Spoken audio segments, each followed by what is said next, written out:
We're going to keep you on your toes here today because we're going to move on to our next session. And this one is called Powering Our Future, Our Greatest Challenge and Greatest Opportunity. And something tells me this has nothing to do with a DeLorean. But we're going to hear from DIU's newest portfolio, Advanced Energy and Materials, who is dedicated to tackling DoD's growing energy needs. So, joining us on our panel this afternoon, we have first Mr. Doug French. He is the Tactical Vehicle Electrification Program Manager at DIU's Advanced Energy and Materials portfolio. Joining him will be Jonathan Villasenor, who is the Maneuver Chief at the U.S. Army, as well as Lee Robinson, a member of DIU's Advanced Energy and Materials portfolio. I'd like to bring all three of them up and join us on our panel today. Good afternoon, gentlemen. I'm going to take a step back and let you take their helm. Great. Thanks, Bobby. It's a pleasure to meet everybody. Good afternoon. Thanks for joining our discussion on powering our future. It's going to be a look into operational energy in the military and how we're going to power our force both today, in the near future, and then in the not so distant future. For those of you who are not familiar with the domain, operational energy is the term we use to refer to how we power our force in the field. From the warfighter on the ground to our planes, ships, and vehicles, to our bases in the field, they all require power, and that power, immense power, has energy requirements that are growing. So our discussion today is going to focus on how new ways that we can incorporate to generate, distribute, and use that power to answer those growing requirements. As Bobby mentioned, I'm Lee Robinson. I'm with DIU's Advanced Energy and Materials portfolio. Fortunate enough to be joined by two colleagues that are deep in the space. With me is my DIU colleague, Lieutenant Colonel Doug French. He's our head program manager for our operational energy portion of our portfolio. We're also joined by Army Future Command's Lieutenant Colonel John Villasenor. John is a maneuver chief at AFC's Maneuver Aviation Soldier Lethality and Robotics Division. Thank you both for joining today.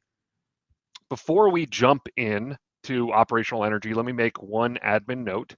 We'll be taking some questions at the tail end of the session, so if you have a question, please feel free to put it into the chat. Also going to be monitoring a Slack channel if you want to put it there. Back to operational energy. I want to start our discussion with a question over to Doug.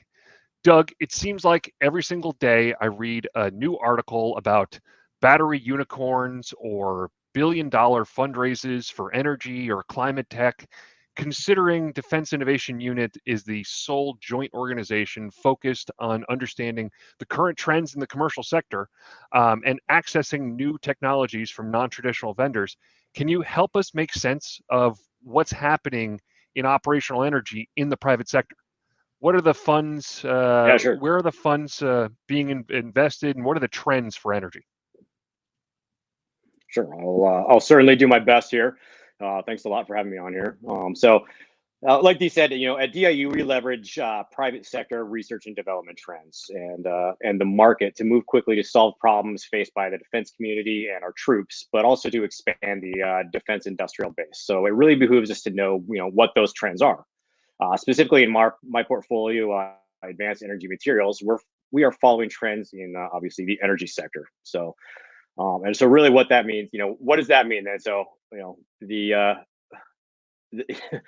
really it's billions and billions of dollars right now are pouring into the business of decarbonization writ large. We'll talk about kind of the greater investing trends here up front and then get into some of the specifics a little bit later on. But so the International Energy Agency calculates that new patents related to core tech like batteries, hydrogen, smart grids, anything carbon capture, they're far outpacing any other technology, including even like fossil fuel, software, things like that. So money has followed that innovation. Bloomberg, we all know, figures that last year investors poured more than like $500 billion into quote energy transition, which is decarbonizing everything from energy and decarbonizing energy and transport to industry, even things like farming. So which is like twice as much as it was 10 years ago in 2010. PwC estimates that between 2013 and 2020, VC investments in climate tech grew 5 times the rate of global startup funding overall. So lots of money pouring in here. In 2020, these investments made up about $60 billion in the US alone, up from $36 billion just last year in 2020. So climate tech makes up about a tenth of new investments made by Sequoia Capital, the major Silicon Valley VC firm. Some of the bigger names out there have just been moving in. A guy named Chris Sacca of Lowercase Capital, who's invested in certain companies like Uber, made early investments in Uber, Instagram, Twitter, things like that. Said he'd launch a climate tech fund, a VC fund worth about $800 million. DBL Partners is another big VC company. Reports that in 2004 they were scraping together maybe $75 million for clean tech. They've already raised about $600 million, and they had to cut it off. So lots of money flowing in, and not only just from VCs. They also include philanthropists like Bill Gates, Wall Street, and big business, of course, and state-sponsored energy or state-sponsored funds as well. In August, the Department of Energy announced they'd give they announced $1.5 billion partnership with Breakthrough Energy, which is part of that network founded by Bill Gates, which includes things like Breakthrough Energy Ventures. It aims to accelerate development of novel tech and sustainable aviation fuel, green hydrogen, direct air capture, and long-term energy storage. So this augments the $20 billion loan program that DOE is already has available to boost clean energy and transport. Banks, traditionally really conservative investors have jumped in this as well. For instance, JP Morgan now has dedicated employees who focus solely on climate tech and green issues.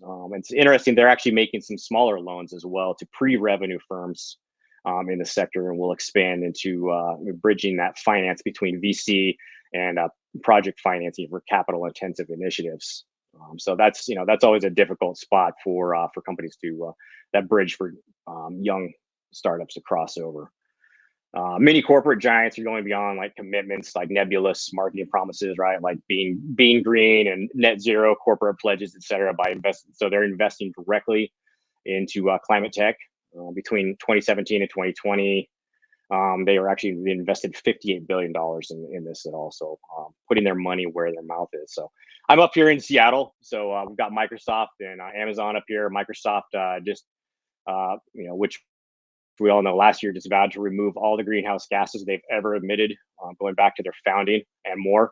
They're going to do that by 2050. They just sent up a $1 billion climate tech fund as well. Amazon just launched one worth like $2 billion, focused entirely or financed entirely from its own balance sheet. So they're not really even holding investments to any internal rates of return. They're just investing in. It's more of almost like a grant. So their focus really is on decarbonization, which Amazon views as a strategic need for their business. So they're measuring success by how much investments reduce the carbon footprint rather than by their rate of return.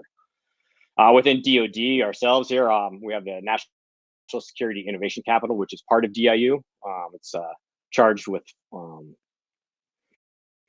funding early stage ventures that are focused more on the hardware tech, which is sometimes more difficult for companies to get. So last year they invested $15 million in that longer term hardware focused tech, including a lot of alternative energy sources. So all this to say that the market writ large, from VCs to banks, corporations, states, private investors, even Koch Industries, the fossil fuel loving private equity firm, they're fully invested, literally and figuratively, into like all forms of climate tech.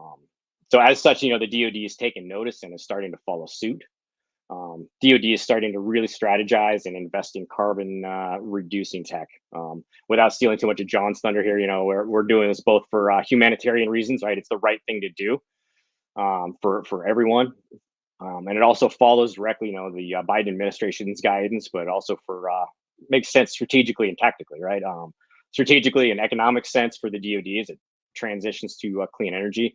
It extends our operational capability. Generate power closer to the heart of area of operations, almost like like edge computing for energy, and it allows for forward units to soldiers, airmen, and Marines, sailors to operate free from the shackles of fossil fuel, which is the old quote from former Secretary of Defense James Mattis. It frees up our resources for other uses as well.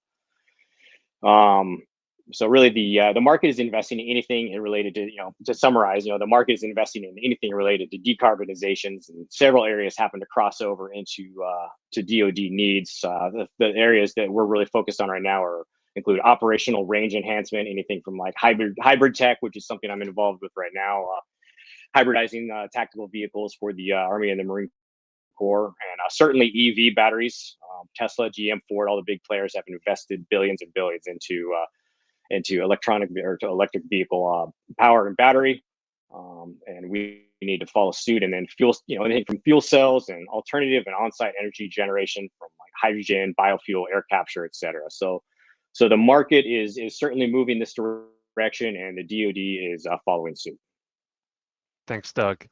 That's helpful, and it's pretty clear that, like you just mentioned, the market sees that this is a high priority, and it's good to hear that the DoD is also focusing on it as a high priority. But John, can you help us understand what's the reason why? Why is operational energy a strategic concern? And then second question is those trends that Doug mentioned. I imagine they're going to have an impact on the DoD at some point in the future. Can you help us understand what the battle space will look like maybe 10 years from now, maybe in 2035 for operational energy? Yeah, I'll try to make an attempt at answering both of those.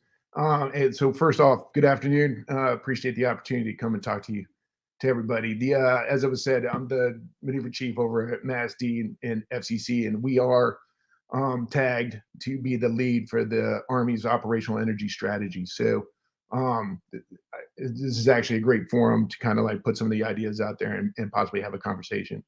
The slide that is currently up, and I'll orient you to real quick. So the top, or the big bullets on the outside of the circle, are kind of like what the Army is looking at as serious conflicts and something that we have to solve moving into the future. So soldier energy, we understand that demand is going to go up. Base camp or some type of infrastructure, especially operating in an expeditionary austere environment.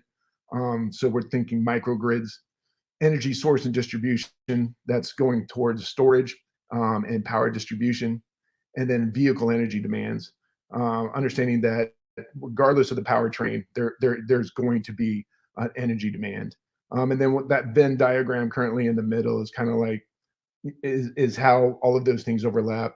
And again, if energy, which is not currently a domain, is a domain that facilitates all the other domains within the MDO or a multi-domain operation environment, this would be kind of what it looks like, right? There's mission, geographic, and environmental aspect that influences everything that the Army will encounter in a future conflict.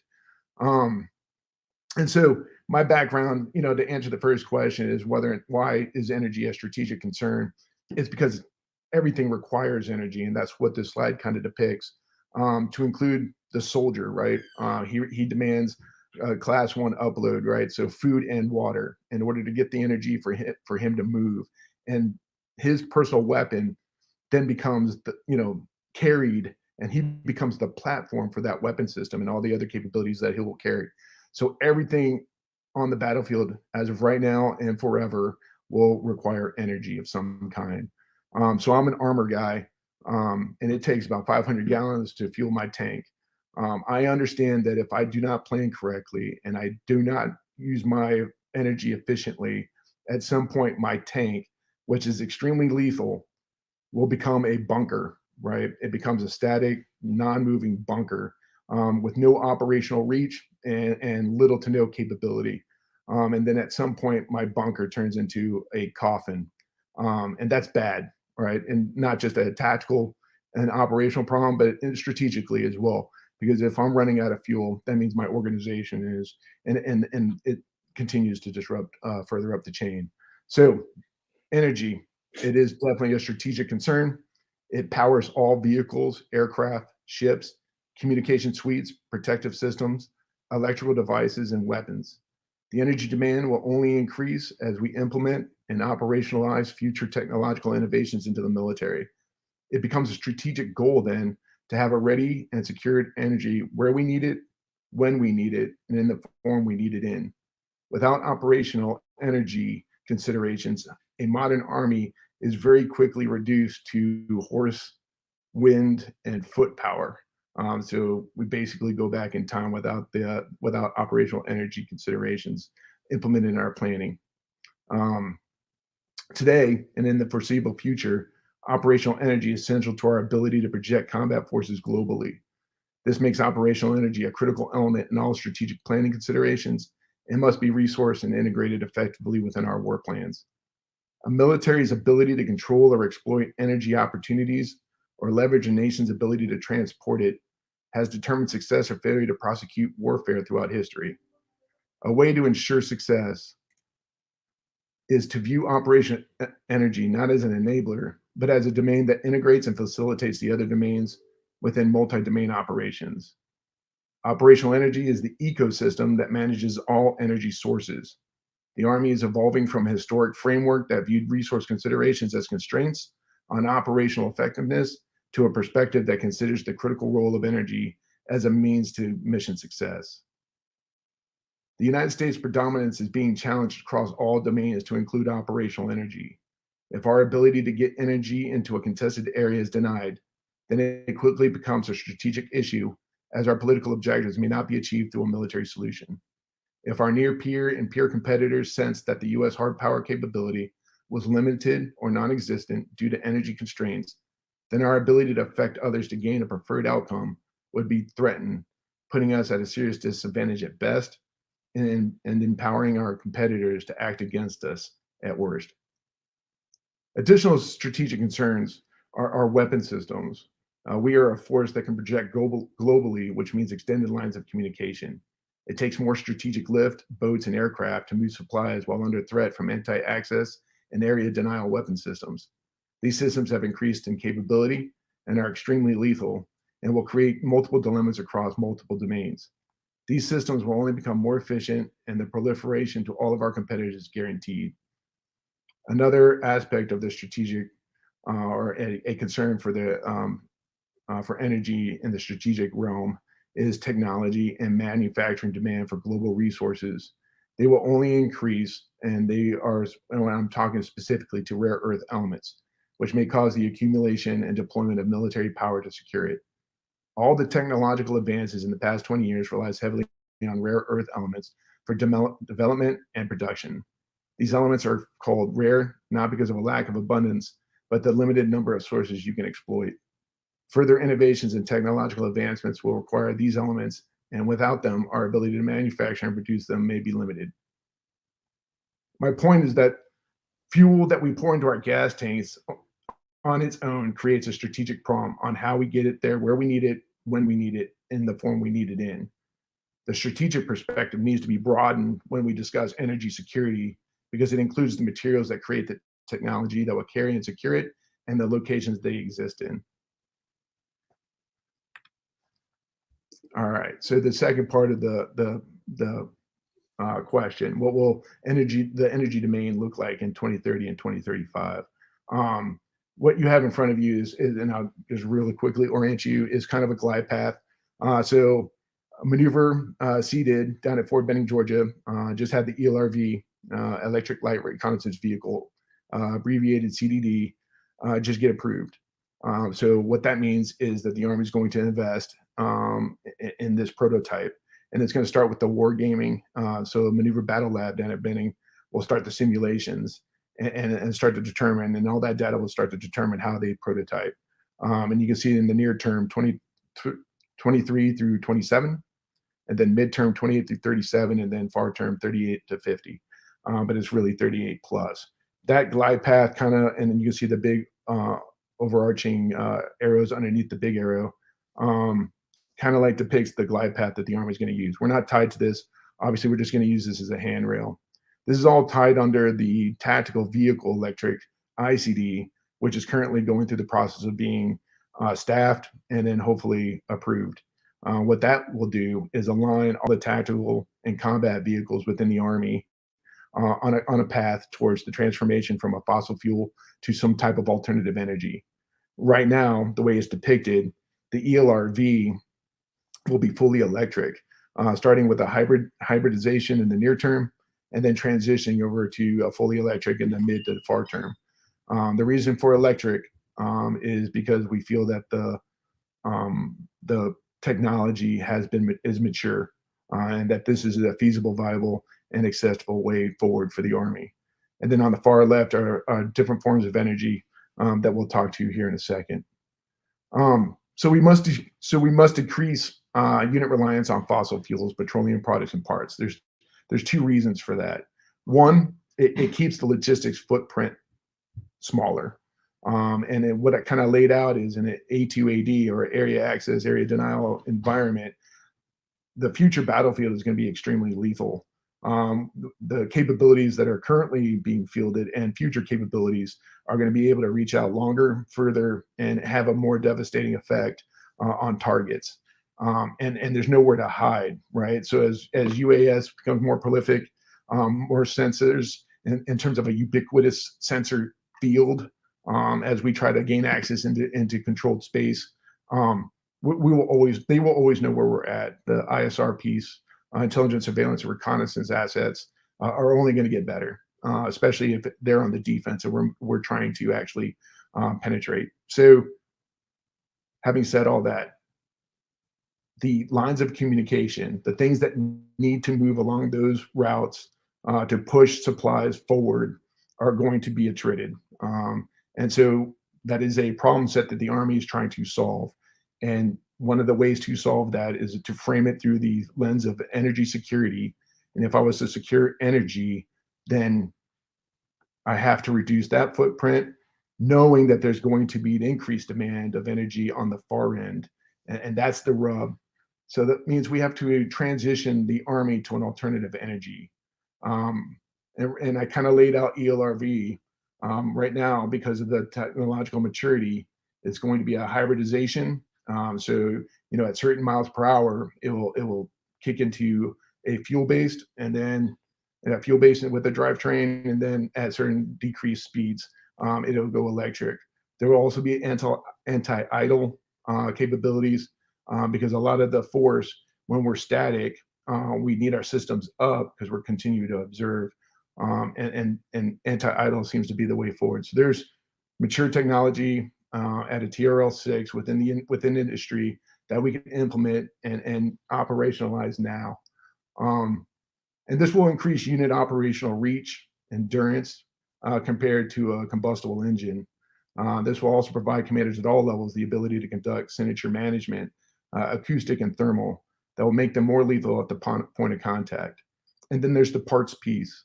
If we go to a hybrid and then fully electric, obviously we don't need a combustible engine anymore, an internal combustible engine. So that entire space is now free for additional ammunition or for whatever soldier needs there are.